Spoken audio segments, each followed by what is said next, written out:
Studio yes news కి స్వాగతం. వార్తల ముందుగా ముఖ్యాంశాలు. విశాఖ డైరీ చైర్మన్ ఆడారి ఆనంద్ కుమార్ కి బీజేపీ కండువా కప్పి పార్టీలోకి ఆహ్వానించిన రాష్ట్ర అధ్యక్షురాలు పురంధేశ్వరి.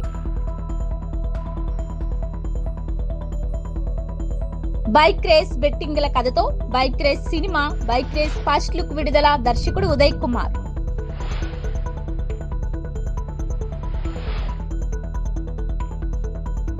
ముఖ్యమంత్రి పర్యటన ఏర్పాట్లను పరిశీలించిన సమన్వయకర్త క్షేత్రస్థాయి పరిస్థితులను వివరించి జేసీ జీవీఎంసీ కమిషనర్ నేవీ కమాండర్.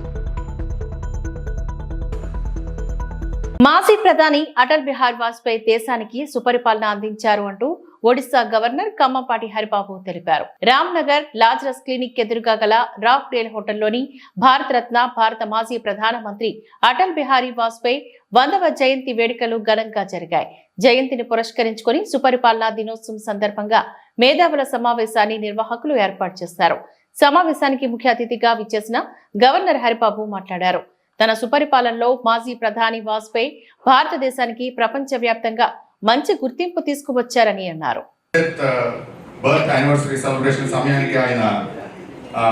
23 పార్టీల సమన్వయంతో 65,000 కోట్లతో 13,000 కిలోమీటర్లు 23 పార్టీల సమన్వయంతో 65,000 కోట్లతో 13,000 కిలోమీటర్లు ఉత్తరప్రదేశ్ నుంచి విడగొట్టి ఉత్తరాఖండ్ రాష్ట్రాన్ని 3 రాష్ట్రాలను ఏర్పాటు చేసినటువంటి యొక్క ఘనత వాజ్పేయి గారికి దక్కింది. ఏ రకమైన హింసకు తావు లేకుండా, ఏ రకమైన అలజడికి తావు లేకుండా, అప్పుడు బీహార్ ముఖ్యమంత్రిగా ఉన్నటువంటి లల్లూ ప్రసాద్ యాదవ్ గారు ఒక టైంలో నా శవం మీదుగా మీరు జార్ఖండ్ రాష్ట్రం ఏర్పాటు చేయాలని చెప్పాడు. ఆయన్ను కూడా ఒప్పించి ఏ రకమైనటువంటి యొక్క ఆందోళన లేకుండా సామరస్యంగా 3 రాష్ట్రాలను ఏర్పాటు చేసిన యొక్క పరిస్థితి కల్పించిన వారు అటల్ బిహారీ వాజ్పేయి గారు.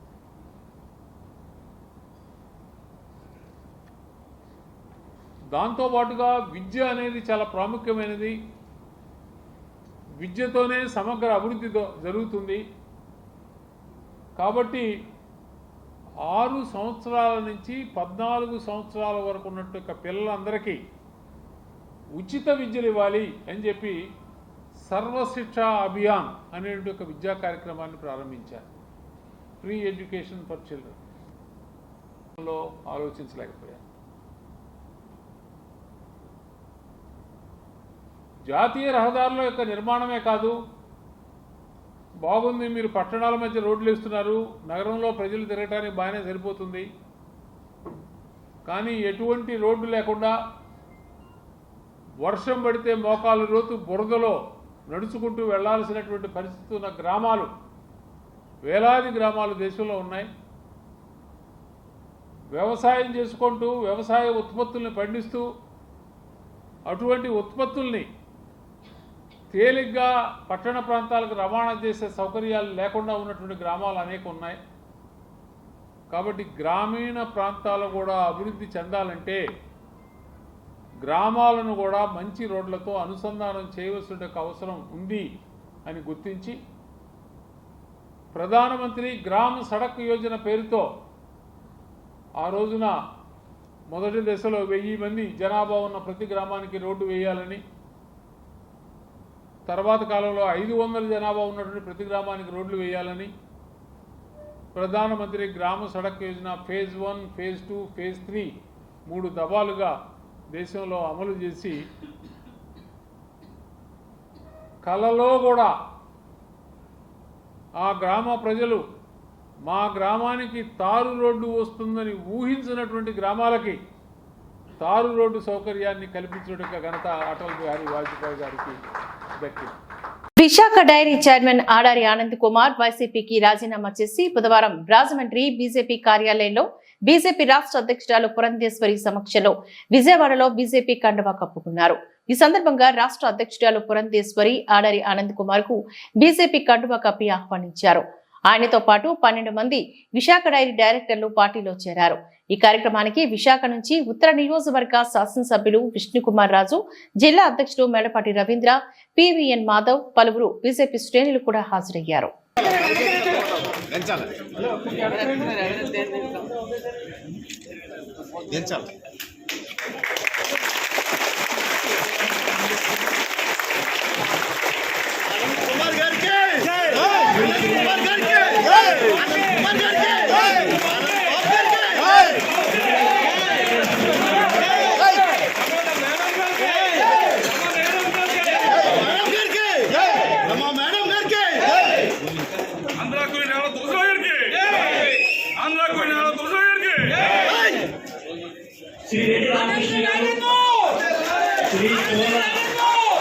Film nest movies, Rajeshwari cine creations in associate Sri Ganesh enterprises సంయుక్తంగా నిర్మిస్తున్న bike race cinema first look విడుదల చేశారు. ఈ మేరకు పెదవార్తెల్లో గల అన్నపూర్ణ కాంప్లెక్స్ లోని బుధవారం జరిగిన మీడియా సమావేశంలో భాగంగా మూవీ టీం సభ్యులు, నిర్మాత లంకా కృష్ణ పుట్టినరోజు సందర్భంగా నటీనటులు కలిసి పోస్టర్ విడుదల చేశారు. ఈ సందర్భంగా దర్శకుడు ఉదయ్ కుమార్ మాట్లాడుతూ, గతంలోని తస్మాత్ జాగ్రత్త, ఎంత పని చేశావ్ చంటి సినిమాల తరువాత తమ కొత్త సినిమా పేరు బైక్ రైస్ అని అన్నారు. ఇది వైజాగ్ లో చిత్రీకరించబడిన ఒక వినూత్నమైన కథ అంటూ తెలిపారు. సీనియర్ నటులు సుధా, కాశీ విశ్వనాథ్, శ్రీలక్ష్మి వంటి నటీనటులు ఈ చిత్రంలో పలు కీలక పాత్రలు పోషిస్తున్నారని చెప్పారు. హీరో వినయ్ ఆదిత్య, హీరోయిన్ దేవి, ఇతర నటులు అందరూ అద్భుతంగా పనిచేస్తున్నారని ప్రశంసించారు. ఈ సినిమాలోని హీరో ఒక బైక్ రైడర్ అని, ఆయన బైక్ రేసులు చేస్తూ బెట్టింగులు చేస్తూ ఉంటారని అన్నారు. ఈ కథాంశం నేపథ్యంలో సినిమా నడుస్తుందని అన్నారు. కాశీ విశ్వనాథ్, సుధా హీరో తల్లిదండ్రులుగా పాత్రలు పోషించారని అన్నారు. సాధారణంగా తల్లిదండ్రులు పిల్లల కష్టంలో ఉంటే ఆదుకుంటారని, ఇందులో మాత్రం తల్లిదండ్రులు కొడుకు జీవితంలో కష్టాలను ధైర్యంగా ఎదుర్కోవాలి అని చెబుతారని దర్శకుడు వివరించారు. ఈ సినిమా 12 రోజుల్లో ఇప్పటికే 60% పూర్తయిందని అన్నారు. ఈ చిత్రం సినిమాను 2025 ప్రేక్షకుల ముందుకు తీసుకువస్తున్నామని చెప్పారు. మీ అందరి ఆశీర్వాదం కోరుకుంటున్నామని అన్నారు. తన గత చిత్రాలు తస్మాత్ జాగ్రత్త, ఎంత పని చేశావ్ చంటి ఆదరించిన ప్రేక్షకులకు కృతజ్ఞతలు తెలిపారు.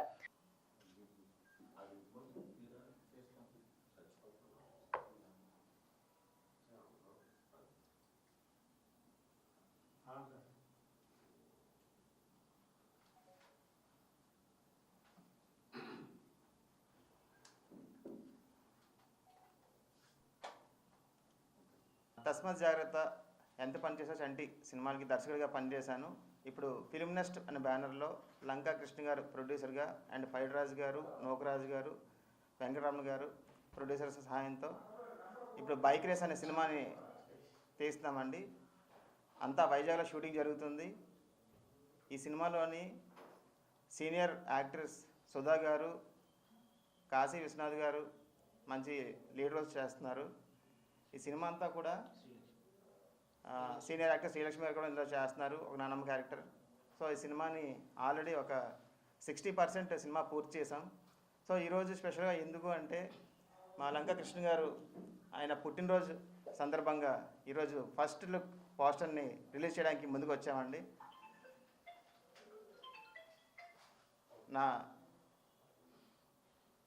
ఈ సంవత్సరం అక్టోబర్ 25 రిలీజ్ అయిన ఎంత పనిచేసా అంటే సినిమాని అందరూ ఆదరించారు, ప్రేక్షకులందరూ బాగా మెచ్చుకున్నారు అండ్ మీడియా మిత్రులు చాలా సపోర్ట్ చేశారు. సో అలాగే ఈ సినిమా 2025లో రిలీజ్ చేయడానికి సిద్ధంగా ఉన్నాం. ఈ సినిమా కూడా ఆదరిస్తారని, నాకు మంచి దారి చూపిస్తారని కోరుకుంటున్నానండి. థ్యాంక్ యూ సో మచ్ అండి. ఈ సినిమాలో హీరో హీరోయిన్స్ అందరూ హైదరాబాద్ నుంచి ఉన్నారండి. ప్రజెంట్ హైదరాబాద్లో ఉన్నారు. ఈ కృష్ణ గారు పుట్టినరోజు సందర్భంగా సడన్గా ఈ ప్లాన్ పెట్టడం వల్ల వాళ్ళు రాలేకపోయారు. ఎవరు sir? Hero Vinay Aditya, heroine Kaipa Devi, already Sarangadharya సినిమాలో 1 ఆఫ్ ద లీడ్ చేసింది తను. హీరో ఫస్ట్ మూవీ అండి. ఫస్ట్ మూవీ టోటల్ షూటింగ్ అంతా వైజాగ్ ఏరియా గాజువాకలో అండి. వికాస్ నగర్ దాటిన తర్వాత అశోక్ నగర్ రోడ్ నెంబర్ 2లో జరిగింది. సినిమా అంతా కూడా ఒక బైక్ రేస్, హీరో క్యారెక్టర్ ఒక బైక్ రేస్ బెట్టింగ్స్ మీద తన లైఫ్ స్టార్ట్ అవుతుంది. ఆ బైక్ రేస్ అనంతరం తన లైఫ్ ఎలా మలుపు తిరిగింది అనేది కథ. దానికి కాశీ విశ్వనాథ్ గారు తండ్రిగా చేశారు హీరోకి, అండ్ సుధా గారు తల్లిగా చేశారు. ఇందులో క్వైట్ ఆపోజిట్ ఉంటాయండి క్యారెక్టర్స్ పేరెంట్స్వి. ఎక్కడైనా కొడుకు బాగోపోతే వాడిని ఆదరిస్తారు, లేకపోతే దెబ్బలాడి దారిలో పెడతారు. కానీ ఇందులో నీ లైఫ్ నువ్వు ఎక్స్పీరియన్స్ చేయాల్సిందే, ఆ కష్టాలను అనుభవించాల్సిందే అని చెప్పి కొత్తగా క్వైట్ ఆపోజిట్లో ఉంటాయి క్యారెక్టర్స్ అండి. సినిమా మెసేజ్ అంతా కూడా ఇప్పుడు మనకి పొద్దున్న లేచిన నుంచి రాత్రి పడుకున్న అంతా డబ్బు అండి, మనీ. సో సినిమా ప్లాట్ అంతా కూడా మనీ మీద ఆధారపడి ఉంటుంది అనమాట.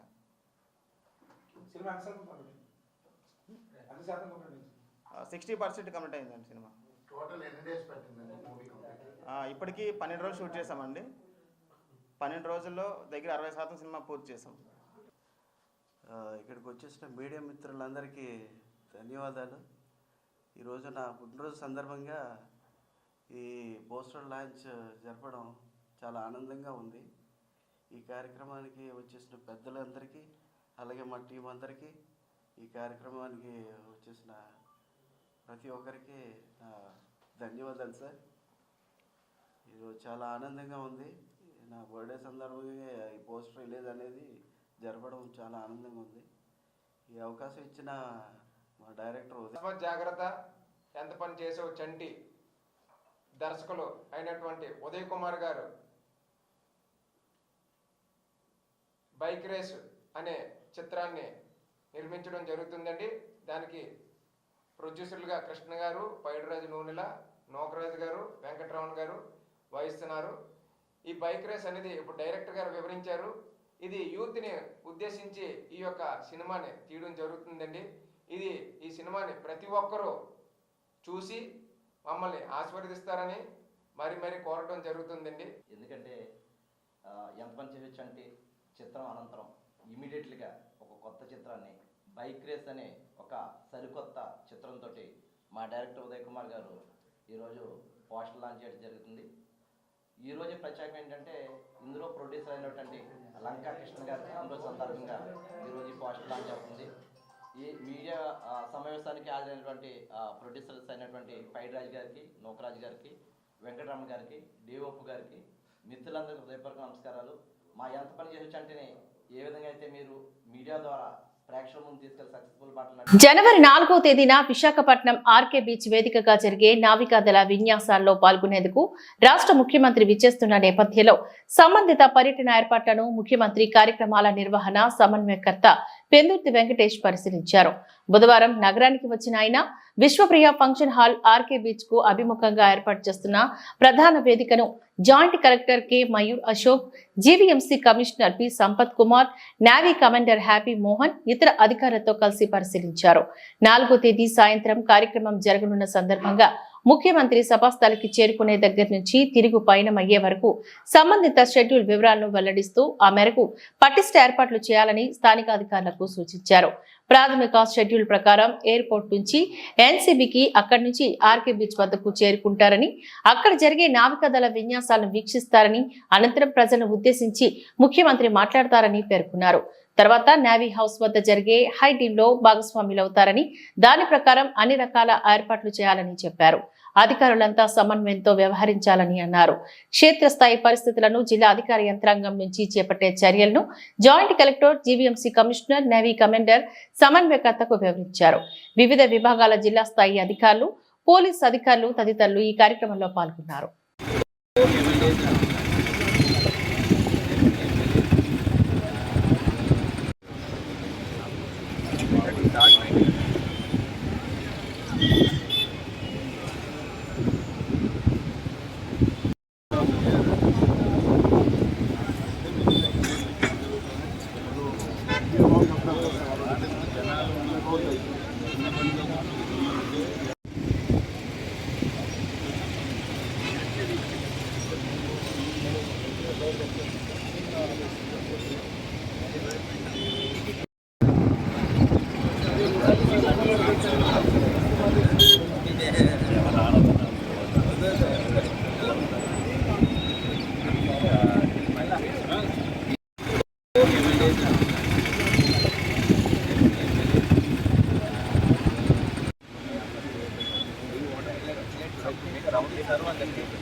జీఎంసీ జోన్ 2 పరిధిలోని పెద్ద ఋషికొండ పరిసర ప్రాంతాల్లో ఓ కళ్యాణ మండపం ఎమ్మెల్యే గంటా శ్రీనివాసరావు సందర్శించారు.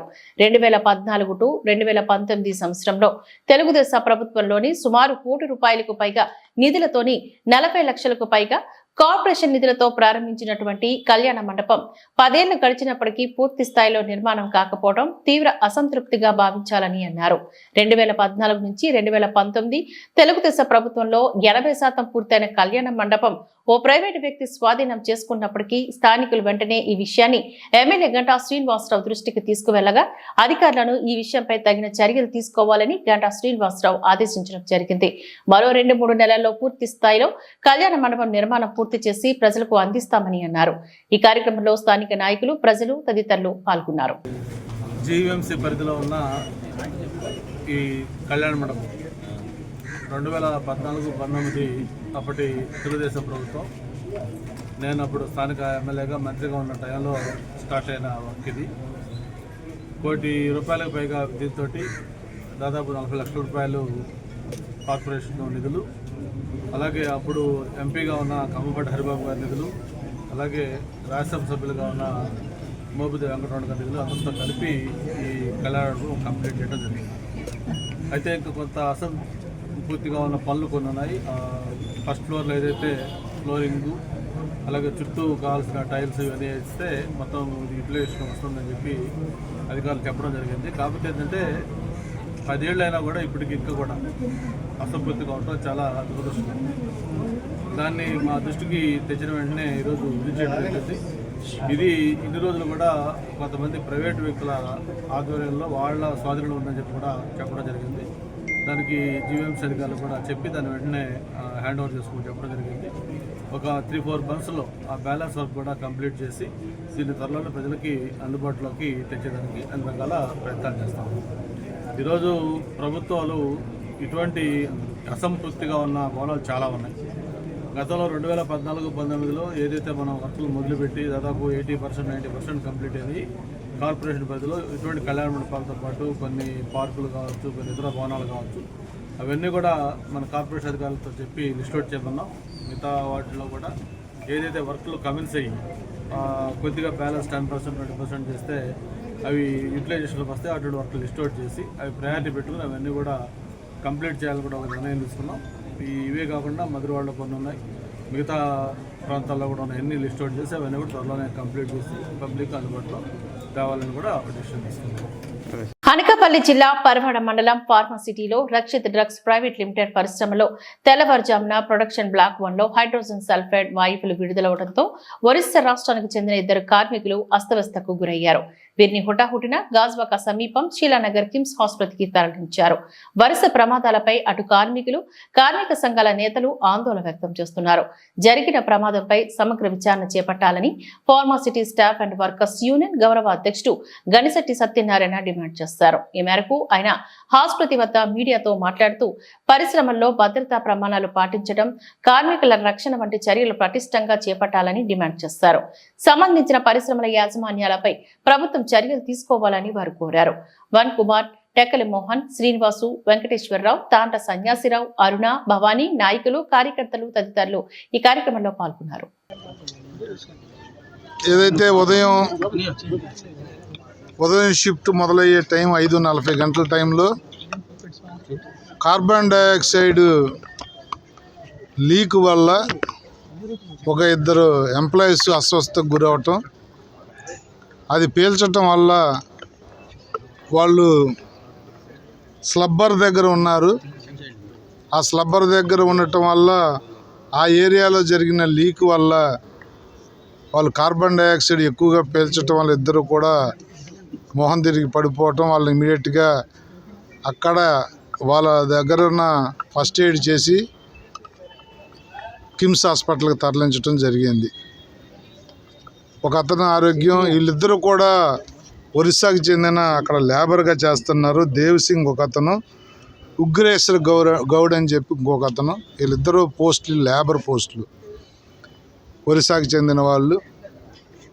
మరి ఎన్ని జాగ్రత్తలు తీసుకుంటున్నప్పటికీ, ఎన్ని విధాల ప్రభుత్వం నుంచి కానీ మా నుంచి పొలిటికల్గా కానీ ఎన్ని హెచ్చరికలు జారీ చేసినా, ఎంత జాగ్రత్తల కోసం మనం మీటింగ్లు పెట్టినప్పటికీ కూడా దురదృష్టం ఎక్కడో చోట ఏదో సంఘటన జరుగుతూ ఉంది.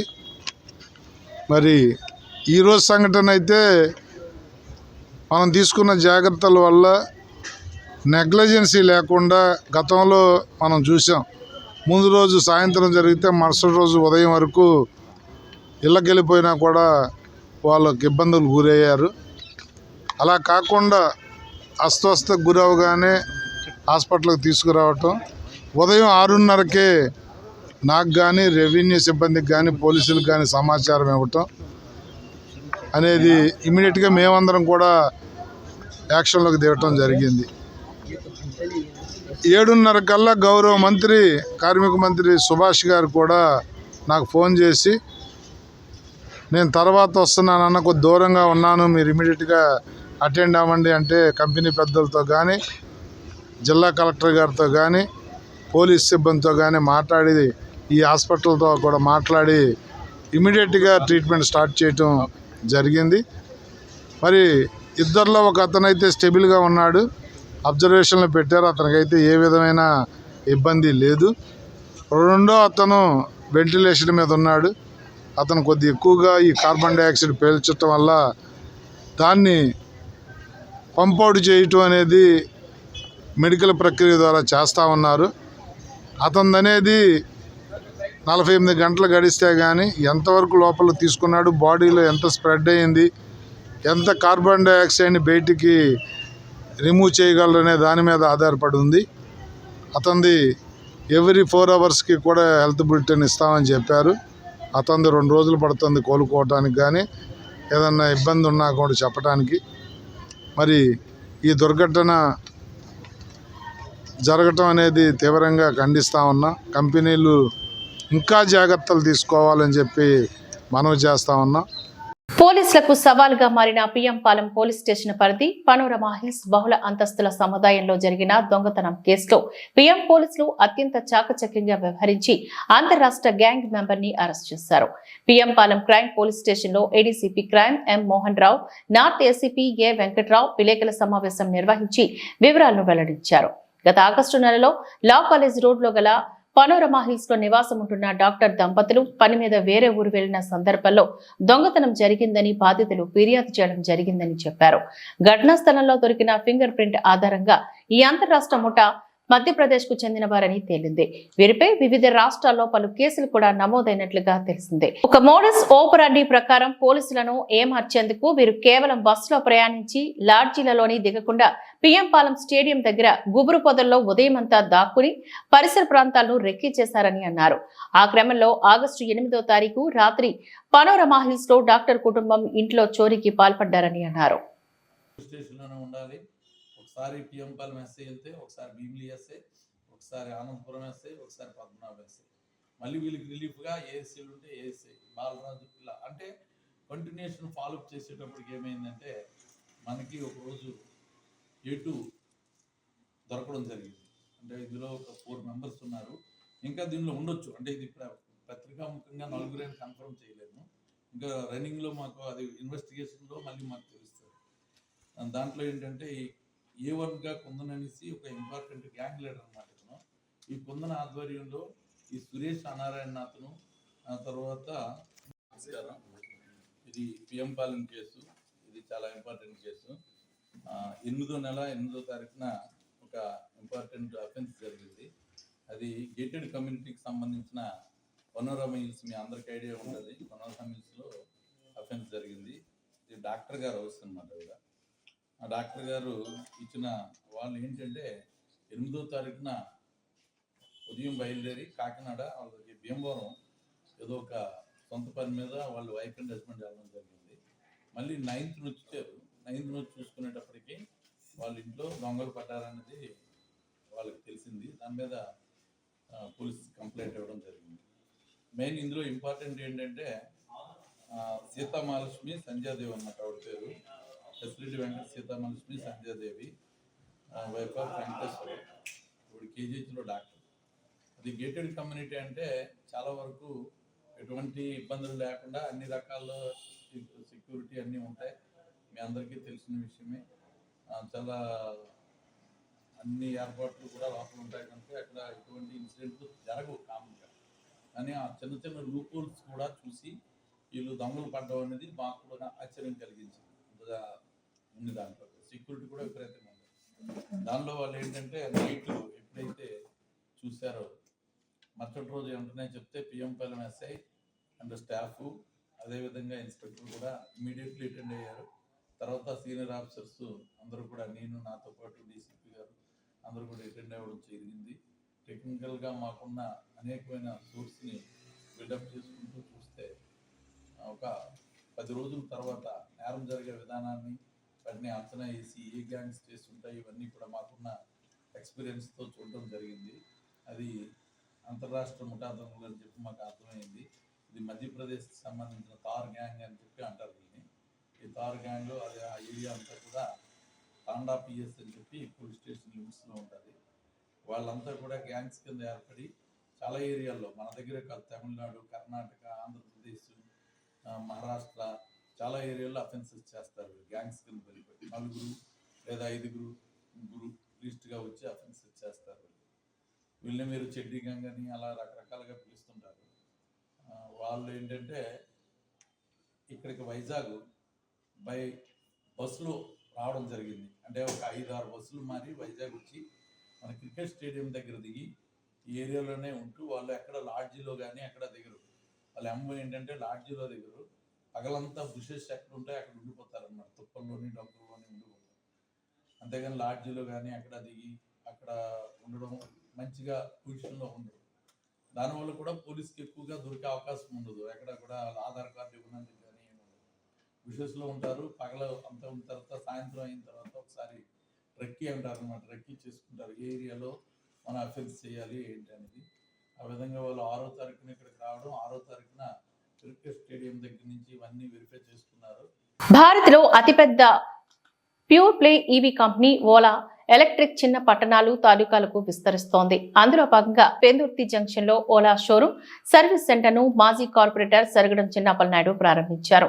ఈ సందర్భంగా ఆయన మాట్లాడుతూ ఎలక్ట్రిక్ వెహికల్స్ తో పర్యావరణానికి హాని ఉండదని అన్నారు. ఇప్పుడు అందరూ ఎలక్ట్రిక్ వెహికల్స్ తీసుకుంటున్నారని చెప్పారు. అతి తక్కువ ధరకు ఎన్నో ఫీచర్స్ తో లభిస్తున్నాయని తెలిపారు. డిజిటల్ గా ఉండడం వల్ల దొంగతనాలకు ఆస్కారం ఉండదని హితో పలికారు. భవిష్యత్ ఎలక్ట్రిక్ వాహనాలదేనన్నారు.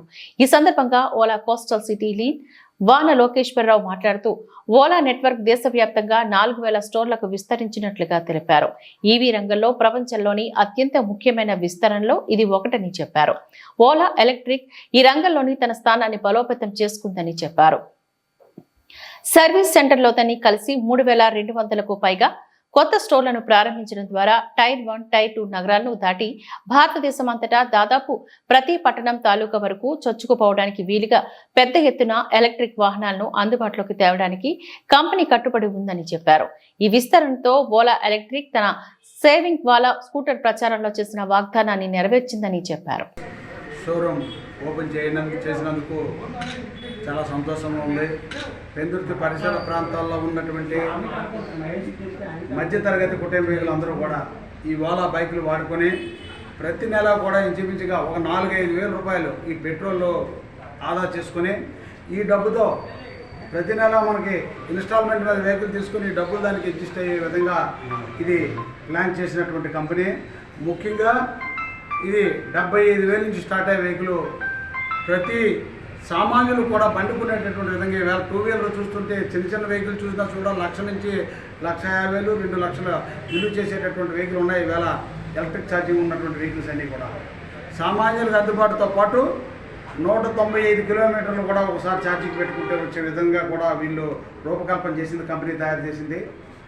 అందువల్ల ప్రతి ఒక్కరూ కూడా ఈ వెహికల్స్ చక్కగా వినియోగించుకోవడానికి, అలాగే కూడా యూత్ కూడా 120 కిలోమీటర్ల స్పీడ్ కూడా వెళ్తుంది. యాక్చువల్గా ఛార్జింగ్ వెహికల్స్ అంటే ఎలక్ట్రిక్ ఛార్జింగ్ వెహికల్స్ అయితే 60-70 కిలోమీటర్లు దాటి కూడా స్పీడ్ వెళ్తుంది. కానీ ఈ వెహికల్లో ఉన్నటువంటి ఏంటి 120 కిలోమీటర్ల స్పీడ్ వెళ్ళడం, 195 కిలోమీటర్ల వరకు రేంజ్ కూడా ఉండే విధంగా రూపకల్పన చేశారు. కనుక మార్కెట్లో చక్కగా ఇది సక్సెస్ అవ్వాలని, ఈ ప్రాంతంలో అందరికీ కూడా ఇది సరసమైనటువంటి ధరలకు అందుబాటులో ఉండడం వల్ల ఇది షోరూమ్ క్లిక్ అవుతుందని చెప్పి తెలియజేస్తూ ఈ షోరూమ్ ఓపెన్ చేసినటువంటి ఈ యాజమాన్యానికి కూడా చక్కగా బెస్ట్ ఆఫ్ లక్ చెప్తూ చక్కగా సేల్స్ ఉండి ఇంకా అంచెలంచెలుగా ఈ పెందుర్తి పరిసర ప్రాంతాల్లో ఉన్నటువంటి కూడా షోరూములు అంతా యూత్ అంతా ఓపెన్ చేయాలని చెప్పి కోరుకుంటూ ఈ కార్యక్రమానికి హాజరైన నా పేరు లోకేశ్వరరావు. నేను మన coastal area AP coastal area city లీడ్ను. సో ప్రజెంట్ యాక్చువల్గా మనకి ఓలా టోటల్గా ఈరోజు డిసెంబర్ 25వ తారీఖున ఆల్ ఓవర్ ఇండియా సెంట్రలైజ్డ్గా మనకి టోటల్ 4000 స్టోర్స్ అనేది గ్రాండ్గా ఓపెన్ చేస్తున్నాం. సో ఇది మోస్ట్ సక్సెస్ఫుల్ థింగ్ అనమాట ఓలాలో. అండ్ ఎటువంటి అంటే ఈవెన్ ఏ కాంపిటేటర్ స్టోర్ కానీ ఎటువంటివి కూడా ఏది కూడా ఏంటంటే 2500 కంటే ఎక్కువ ఉన్నవి ఏవీ లేవు. ఈవెన్ దో సమ్ స్టోర్స్ ఉన్నాయి సెంట్రలైజ్డ్ కార్పొరేట్ స్టోర్స్ ఏవి కూడా లేవు. బట్ వాళ్ళ ఫస్ట్ టైం ఇండియాలో 4000 స్టోర్స్ అనేది ఓపెన్ చేసింది. అండ్ ఇది కూడా ఏంటంటే కస్టమర్స్ ప్రతి మండలంలో కానీ ప్రతి తాలూకులో కానీ ఎక్కడ కూడా ఇబ్బంది పడకూడదు, రేపు పొద్దున్న సర్వీస్ పరంగా గట్టా ఎక్కడ ఇబ్బంది పడకూడదు అనే ఉద్దేశంతో ప్రతి మండలం కూడా స్టోర్ ఓపెన్ చేశారు. అండ్ మనకి వాళ్ళలో మెయిన్ థింగ్ ఏంటంటే ఇక్కడ ప్రజెంట్ ఉన్న సిచ్యువేషన్లో 6 ప్రొడక్ట్స్ ఉన్నాయి. అంటే ఒక మధ్యతరగతి నుంచి కూడా మనకి టాప్ రేంజ్ వరకు లైక్ S1 Pro అనేది టాప్ రేంజ్ వరకు కూడా అన్ని రకాల అంటే అన్ని ప్రైస్ వ్యత్యాసాల్లో కూడా మనకి అవైలబుల్గా ఉందన్నమాట ఇది. సో దీన్ని కస్టమర్లు అందరూ కూడా కొద్దిగా సక్సెస్ఫుల్గా ముందుకు తీసుకెళ్తారని కోరుకుంటూ సెలవు తీసుకుంటున్నాను. ఫస్ట్ ఆఫ్ ఆల్ ఈ స్టోర్స్ 4000 స్టోర్స్ని ఈ మా ఓలా మేనేజ్మెంట్ ఓపెన్ చేయడం ఈరోజు. దాంతోపాటు ఓలా సర్వీస్ స్టోర్స్తో పాటు సర్వీస్ కూడా దాంతోపాటు ఇవ్వడం కూడా జరుగుతుంది. నెక్స్ట్ ఏంటంటే సర్వీస్ అనేది కస్టమర్స్కి అందుబాటులో ఉండేట కోసం ఇది ఛాలెంజ్ రెవల్యూషన్ తీసుకొచ్చింది. ఇంతవరకు ఇన్ని సెంటర్స్ ఎక్కడ అదర్ కాంపిటీషన్స్ ఎక్కడ లేవు. ఓలా ఒకటే ఫస్ట్ ఛాలెంజ్ తీసుకుంది. ఇది కూడా కస్టమర్స్కి అందుబాటులో దగ్గరగా ఉండాలి, కస్టమర్స్కి రీచ్ అవ్వాలి అనే కామన్ మ్యాన్కి ఎంత దగ్గరగా రీచ్ అవుతే అంత సస్టైనబిలిటీ అవుతుంది అనేది కంపెనీ కాన్సెప్ట్. ఆ కాన్సెప్ట్ పరంగానే ఈరోజు ప్రతి సర్వీస్ స్టోర్స్లో సర్వీస్ సెంటర్ కామన్గా అటాచ్ అయి ఉంటుంది. అంటే కస్టమర్ కొనుక్కున్న కస్టమరు ఎక్కడికి వెళ్ళిన సర్వీస్ సెంటర్ వెతుక్కున్న అవసరం లేదు, సర్వీస్ సెంటర్ వాళ్ళ ముందు ఉంటుంది. అది కాన్సెప్ట్ ఈరోజు కాన్సెప్ట్. సో ఆ కార్యక్రమంలోని ఈరోజు ఫస్ట్ విడతగా మేము ఓపెన్ చేయడం జరిగింది. సో మేము సక్సెస్ అనేది కస్టమర్ ఎప్పుడైతే సర్వీస్ సెంటర్ తీసుకొని వచ్చేటప్పటికి అతనికి. ఈ వార్తలు ఇంతటితో సమాప్తం. నమస్కారం.